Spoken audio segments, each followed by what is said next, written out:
Hello, welcome to my meditation. So I have committed to meditating every day, personally for myself. My work is meditation. For those of you that don't know, this is how we access being a psychic, the subconscious mind, to be able to get information from higher selves, from guides and all of that. And however, from my many years, 24, 23 years of being a professional psychic, it is different. Meditating for my work is different than meditating for myself personally. And so that is what I've committed to do, to meditate for myself personally every day. And so I decided to do it here on YouTube so that you can join me if you'd like. Whether you want to do it every day, every other day, whether you want to do it for the full half hour, I'm going to go for about half an hour now. Or if you just want to do 5 minutes, 10 minutes, whenever you can get on, whether you do it live with me or you watch the replay, totally up to you. But this is your invitation to meditate regularly. You'll get so many benefits out of it, mental, physical, spiritual, emotional, so many benefits from it. So this is an awareness meditation. We're not trying to clear our mind. What we're trying to do is remain present. We remain presently aware. So we've got 3 different minds. First one is the conscious mind. That is the one that we consciously control. So we can decide to think something, we can decide to focus on something, or we can decide to think through something, right? That's our conscious mind. Present awareness. We've got our subconscious mind, and that kind of runs in the background. What? It wanted to end the stream. I don't know why. I didn't touch anything. Anyway, the subconscious mind runs in the background, and that has got a narrative. It's there. We have a subconscious mind in order to protect us. So it's that, just like our breathing is unconscious, and it can be conscious as well. So we've got this subconscious mind running in the background that's got a negative bias. It's there to warn us about things that we need to be warned about. It's not really evolved with the different world that we're living in now. And so a lot of what it says isn't really that useful anymore to protect us, but it thinks it is. So it's important to have a subconscious mind. We don't want to kill it. Can you not press the buttons, Flossie? We've got Flossie cat here with us. She's being a bit disruptive to the live. What was I saying? Yeah, we don't want to kill the subconscious. We just want to be aware of it so that we don't believe it, so that we can listen to it. Like a small child. It's like a small child. So just as you wouldn't dismiss a small child that's saying that there's a monster in its room, you would listen and soothe that child. We want to do the same kind of thing with the subconscious mind. So we remain presently aware in our conscious mind as much as we can, and noticing what the subconscious mind is telling us. Then we can put it in its place and not be run by that very infantile kind of mind. Then we've got the superconscious mind, which is the mind that receives from the higher self or the universe, a higher power, and that can sometimes feel like it's subconscious stuff, but it's not. It's different. It feels a little bit different, but you might open up to that and get some inspired thought. Intuition is another thing it's called too. The more you can decipher the difference between your subconscious mind and the superconscious mind, the more you'll be able to trust your guidance and know when something is just a fear from the subconscious mind or whether it's something that you should act on. So, we're not trying to clear our mind, although our mind might clear, if we're lucky, while we're practicing. Anything might happen. I find that my meditations are completely different every single day. So let's get straight into it then. First of all, we're going to relax our nervous system, because it's easier to meditate when we relax our nervous system. And just to let you know, in 25 minutes, when this ends, I'll be starting a members live show just for the members of this channel. If you want to join in that, there's a join button down there, and I'll be doing some channeling in there with messages for the members. So let's get going. Relaxing the nervous system by taking 3 deep breaths.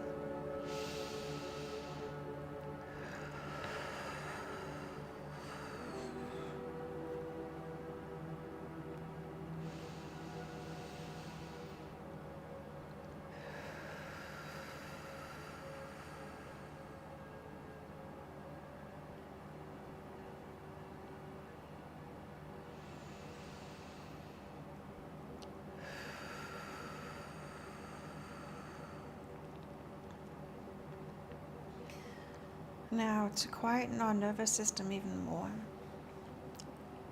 follow me around the body and let's find any tightness, holding, tension, and release that as we go.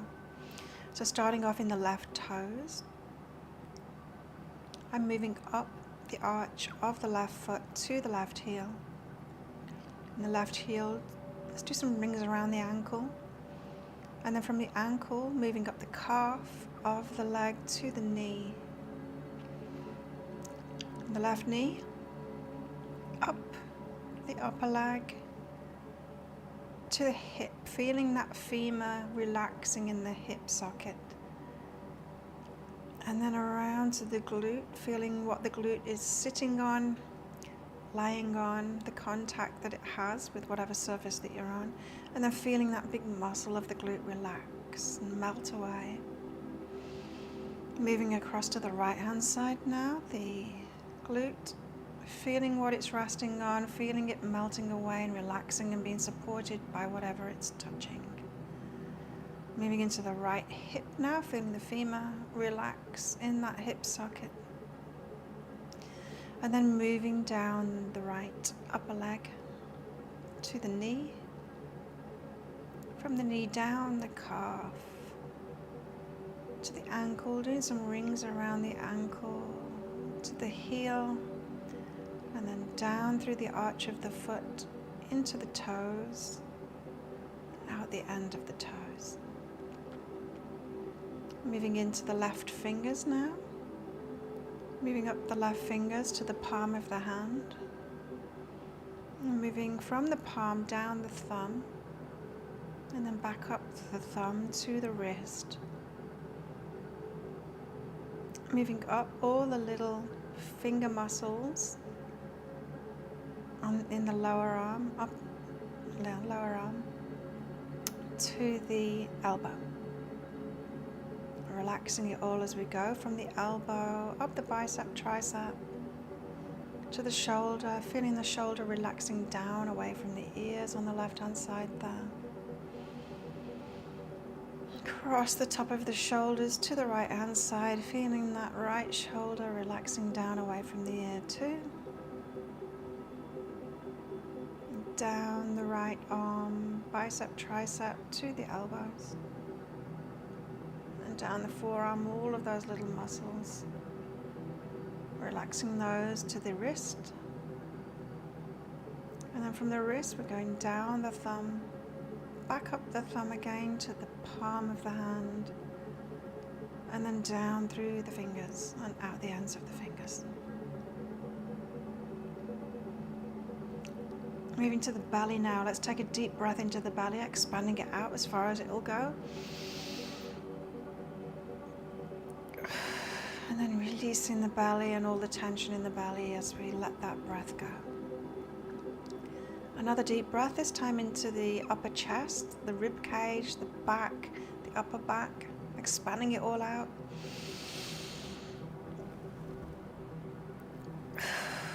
And then relaxing it all as we let that breath out.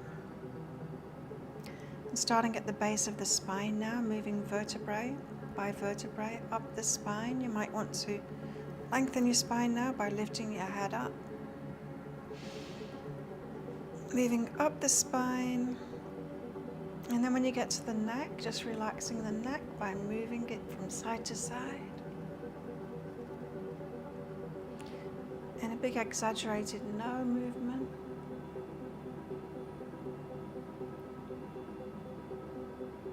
exaggerated yes.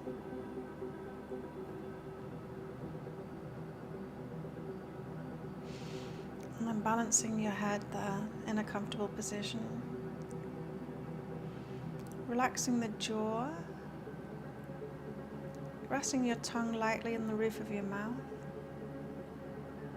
Moving up the cheeks to the eyebrows, letting the eyebrows relax down and apart.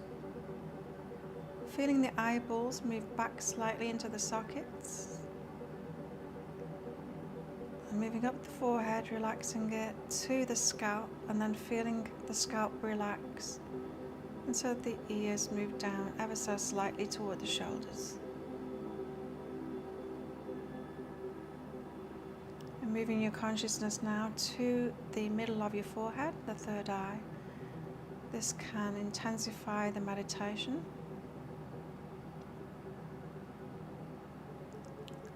So we're remaining with this focus on the third eye. And then noticing the distractions as they come along.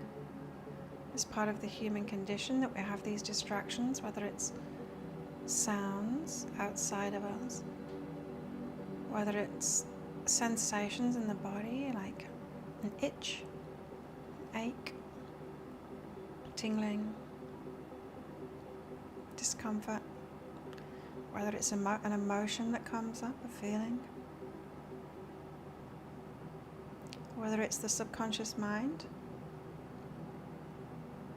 telling us what we should be doing instead of meditating, telling us what we forgot to do, or anything else that it comes along with. It can also be going on like a narrator, a narrative of what's going on. So your subconscious mind can be talking about you doing meditation. Just notice it and try and remain present with your conscious mind as you notice all of these things. We're accepting the disturbances, the distractions. It's part of the human condition, because when we accept ourselves, when we accept these things, it takes all the power away from it. When we fight them, when we fight these things, it makes them stronger against us.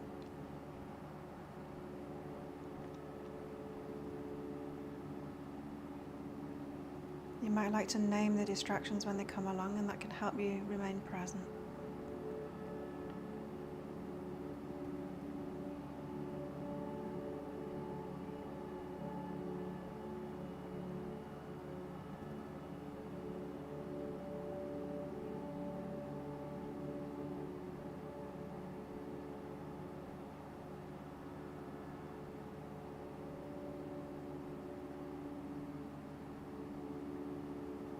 It can be useful to listen to where the mind goes as well.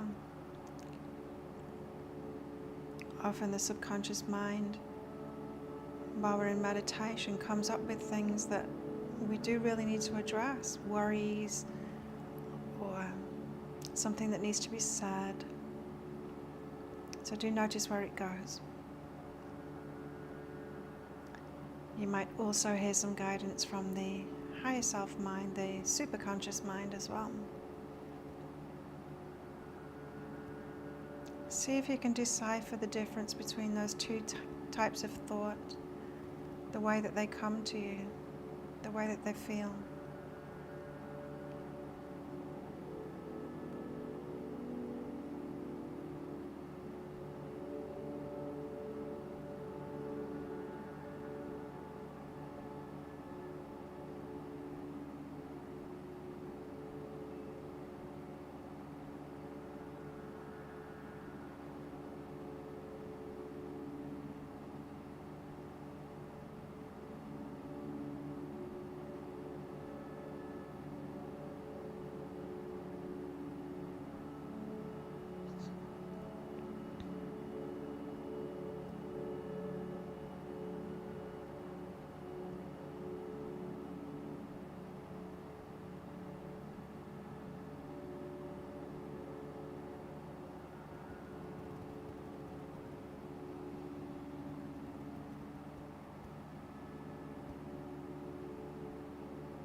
There's a power to meditating together. My guides have just told me that there's other spiritual teachers that are meditating, that have been guided to do these meditations similarly. And it's like we're all linking up, so it's not just me in this live and who is meditating along with me, but there's a larger group too. They just showed me us all linking up around the world.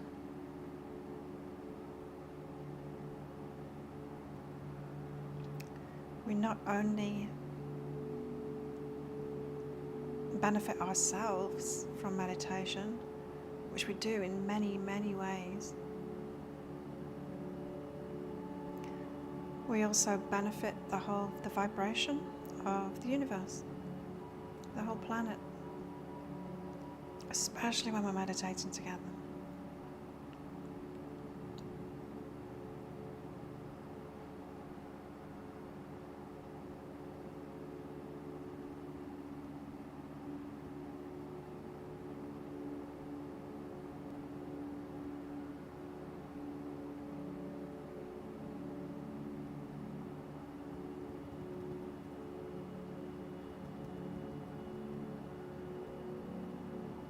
And meditating together doesn't mean at the same time, although it can be.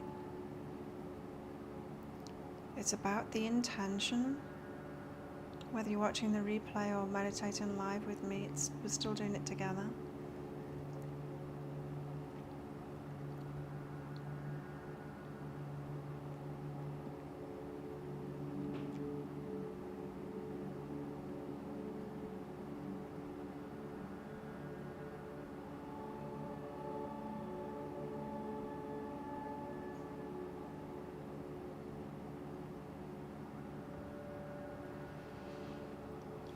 All of life moves in cycles and rhythms.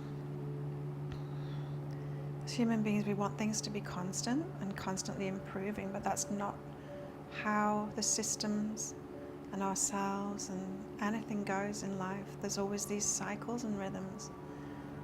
And it's like a wave. We like it when it's going up and things are getting better, but then it does come down again, just like the seasons. There's a winter, and in many of the cycles that we've got going on at the moment, we're in this winter kind of a period. And it's very important to know that this is an important time. We don't much like it as humans when things seem stagnant, things aren't moving. We want things to start moving up again, and start happening, and start growing, and start moving. But when it all stops, or it seems to have stopped, it's not actually stopped. We turn inward.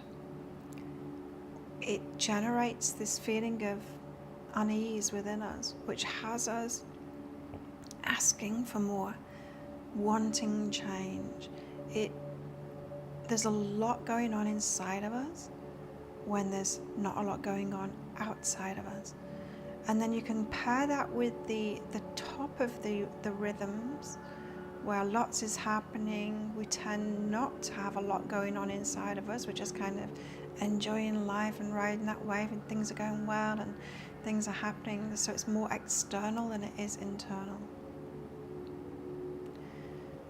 Often when we're in these winter phases, or the bottom of the curve, or whatever you want to call it, part of the cycle,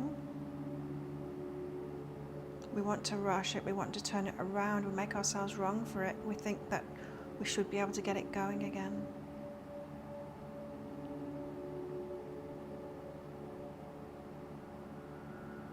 Just like the pagan priests in the middle of the winter used to go on the top of the hill and light a tree on fire to try and get the sun to come back, trying to hurry out of that discomfort and get things moving again. We don't need to do that, nor put trees in our house and put lights on them.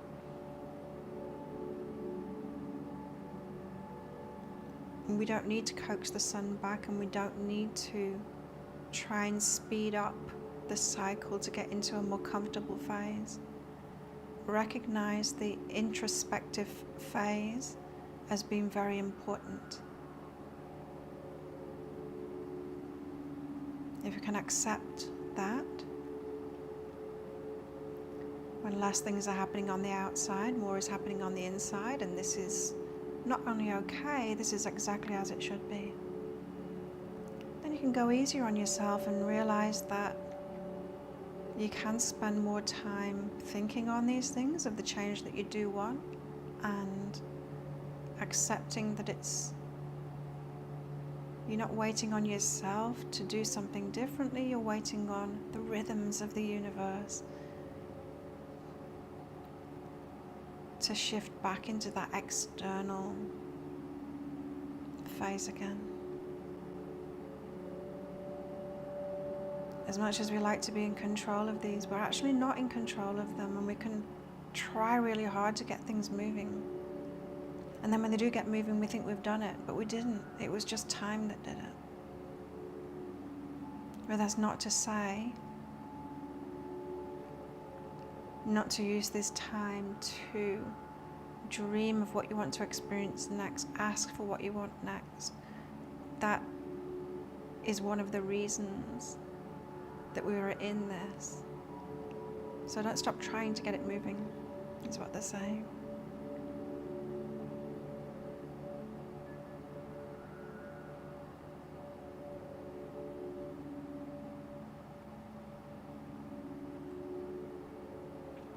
It's like a rebirthing process.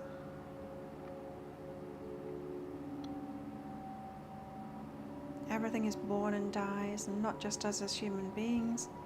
Each phase that we go through, and there can be many phases going on at different times, different aspects of our life, many cycles. So many of us right now, and as a collective, are in this winter period right now.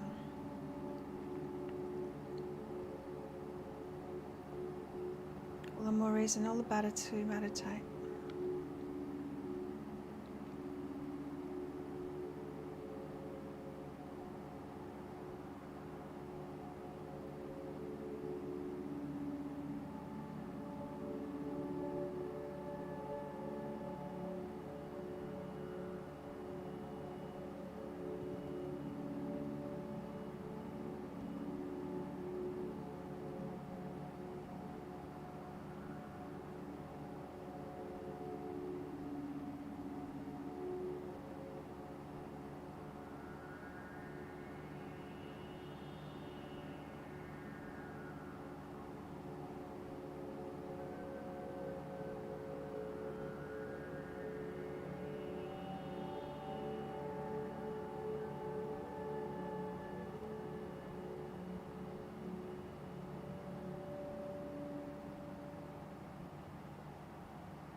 So that's where I'm going to come out of this meditation now.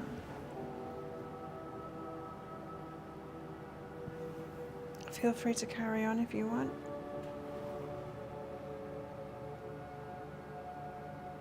Or finish at the same time as me. Up to you. So there's a larger collective of people meditating with us. The guides were telling me that they have a group guide intention that I've called out to not just me but other healers too, spiritual teachers, healers, to do similar intention meditation. It's the guides guiding it. So interesting. Thank you for meditating with me. Let's do it again tomorrow. If you'd like to come with me to the members only live show, which I'm about to start now, then you can click that join button down there and come along. I'll be pulling cards out and channeling for the collective. I'll see you in there.